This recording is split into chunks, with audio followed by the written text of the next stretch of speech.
Filipina secara resmi menambah daftar negara dari kawasan Asia yang mengalami resesi. Otoritas Statistik Filipina secara resmi mengumumkan pertumbuhan ekonomi Filipina year on year terkontraksi 16,5% pada kuartal 2 tahun ini. Sebelumnya di kuartal 1, ekonomi Filipina juga tercatat minus 0,7% secara tahunan. Kebijakan lockdown yang diterapkan pemerintah demi mempersempit penyebaran COVID-19 menjadi penyebab terganggunya laju ekonomi negara Filipina. Resesi yang dialami Filipina saat ini merupakan resesi pertama sejak tahun 1991 dan menjadi kontraksi kuartalan terburuk negara Filipina.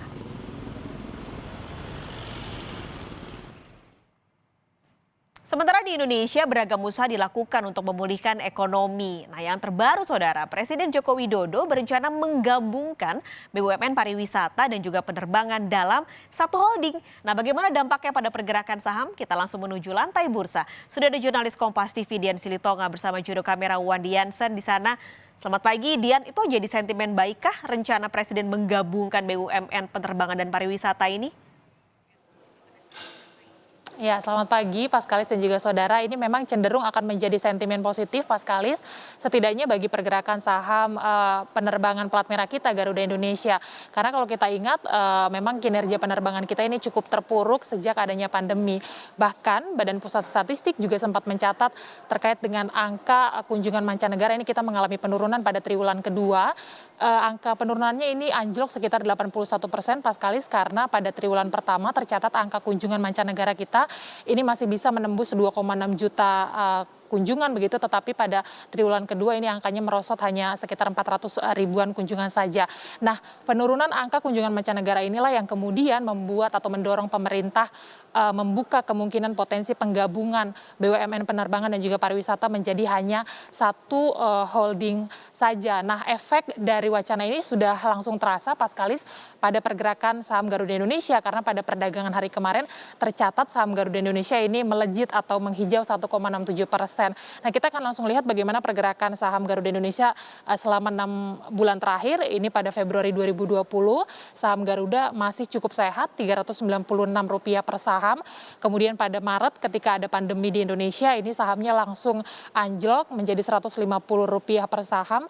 Kemudian 6 Agustus 2020 hari kemarin, ini sahamnya kemudian mulai merangkak menjadi Rp258 per saham. Nah, memang tujuan penggabungan holding pariwisata ini tujuannya adalah untuk memperbaiki kinerja sektor pariwisata nasional kita selama pandemi, dan untuk jangka panjangnya setelah pandemi berakhir diharapkan memang sektor pariwisata nasional kita ini akan semakin kuat, dan bahkan nantinya kalau ke depan terjadi kembali pandemi seperti saat ini, sektor pariwisata kita tetap terjaga. Nah, seperti apa wacana penggabungan kedua holding BUMN ini? Langsung saja kita dengarkan pernyataan Presiden Joko Widodo terkait dengan hal tersebut.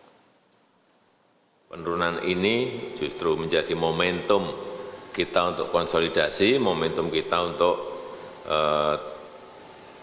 transformasi di bidang pariwisata dan juga di bidang penerbangan melalui penataan yang lebih baik mengenai rute penerbangan, penentuan hub, penentuan super hub, kemudian juga kemungkinan penggabungan BUMN penerbangan dan pariwisata sehingga arahnya menjadi semakin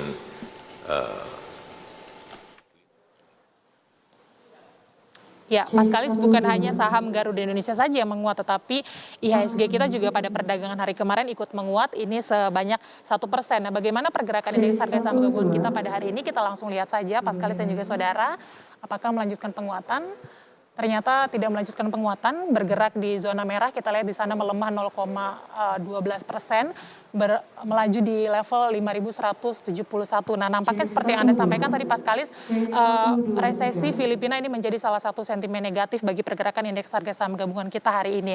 Dan memang sebelumnya analis juga sudah memprediksi bahwa hari ini akan melemah IHSG kita karena pengaruh profit taking yang dilakukan oleh investor. Kita ingat 2 hari kemarin IHSG kita sudah bergerak atau melaju di zona positif. Nah, itu memang memungkinkan adanya aksi profit taking yang dilakukan oleh investor. Nah, saya akan langsung mengajak Anda saudara melihat bagaimana proyeksi indeks harga saham gabungan kita hari ini menurut sejumlah analis.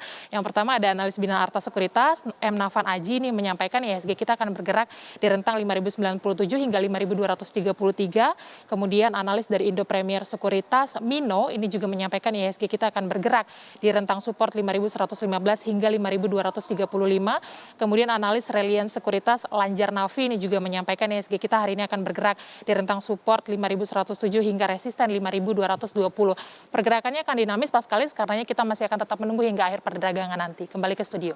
Terima kasih, Dian Silitonga mengulas langsung dari Bursa Efek Indonesia Jakarta. Kita akan kembali usai jeda, saudara.